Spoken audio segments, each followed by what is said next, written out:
கர்த்தராகிய இயேசு கிறிஸ்துவின் நாமத்தினாலே அன்பின் வாழ்த்துக்கள். ஜூபிட்டர் தளத்தின் அநேக மிஷனரிகளின் வாழ்க்கையை விரிவாக பார்த்து கொண்டு வருகிறோம். அப்படிப்பட்ட மிஷனரிகளை குறைந்த நேரத்தில் சொல்வதற்காகவே இந்த பதிவுகளை நாங்கள் பதிவிடுகிறோம். குறைந்த நேரத்தில் நாங்கள் பதிவிடுகிற அதே மிஷனரியை விரிவாகவும் நாங்கள் பதிவிடுகிறோம். இரண்டும் உங்களுக்கு ஆசீர்வாதமாக இருக்கும் என்று நாங்கள் விசுவாசிக்கிறோம். இன்று நாம் காணப்போகும் மிஷனரி ஜார்ஜ் பியர்சி. பிறப்பு 1829, மறைவு 1913.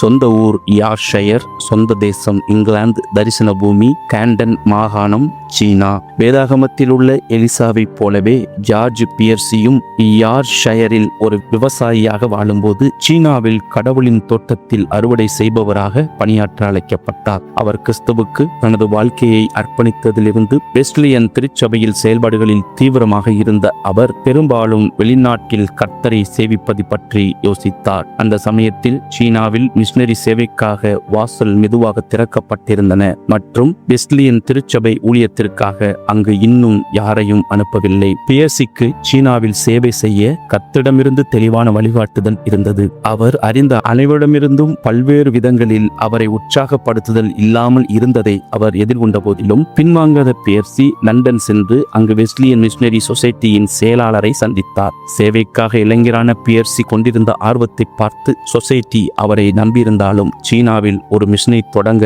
அவர்களிடம் பணமில்லை. அதனால் பியர்சி மனம் அதிலிருந்து விலகி போனதா? இல்லை. தன்னை அழைக்கிறவர் உண்மையுள்ளவர் என்பதை நன்கு அறிந்தவர் அவர் தனது சொந்த பணத்துடன் சீனா செல்ல கப்பலில் ஏறினார். சீனாவில் அவருக்கு தெரிந்தவர்கள் யாரும் இல்லை. எப்படி அங்கு வாழப்போகிறார் என்று கூட அவருக்கு ஒரு யோசனை இல்லை. இருப்பினும் விசுவாசத்தை மட்டுமே சார்ந்து எதுவும் தெரியாத அந்த திசையில் புறப்பட்டு 1851 ஹாங்காங்கை அடைந்தார் பியர்சி. சிறிது காலம் அவர் ஆங்கிலேய வீரர்களை சந்தித்து அவர்களுக்கிடையே ஊழியம் செய்தார். இருப்பினும் அவரது அழைப்பு அழிந்து போகின்ற சீனர்களுக்காகவே தவிர கிறிஸ்துவை அறிந்திருந்த வீரர்களுக்காக அல்ல என்பதை அவர் அறிந்திருந்தார். எனவே அவர் காண்டன் மாகாணத்திற்கு சென்று புறஜாதிகளிடையே ஒரு தீவிரமான ஊழியத்தை தொடங்கினார். அவர் இன்னும் கேண்டனீஸ் மொழியை கற்றுக்கொண்டிருந்த போதே அவர் ஒரு மொழிபெயர்ப்பாளரின் உதவியுடன் சுவிசேஷத்தை பிரசங்கிக்க தொடங்கினார். உள்ளூர் மக்களிடமிருந்து எதிர்ப்பை எதிர்கொண்டாலும் மற்றும் அவரது சக ஊழியக்காரர்கள் மரணம் அடைந்தாலும் அவர் அம்மக்களிடையே விடாமுயற்சியுடன் பணியாற்றினார். அவரது முயற்சிகள் மூலம் படிப்படியாக கேண்டன் மாகாணம் முழுவதும் தேவனின் ராஜ்யம் பரவியது. அவர் காட்டிய உன்னதமான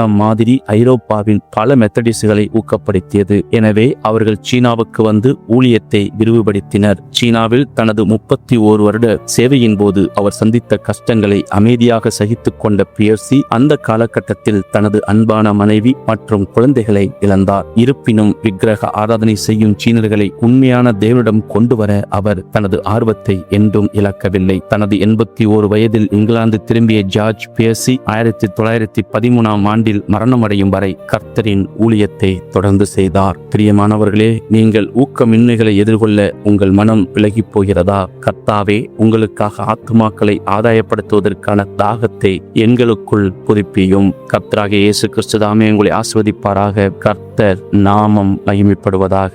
ஆமேன்.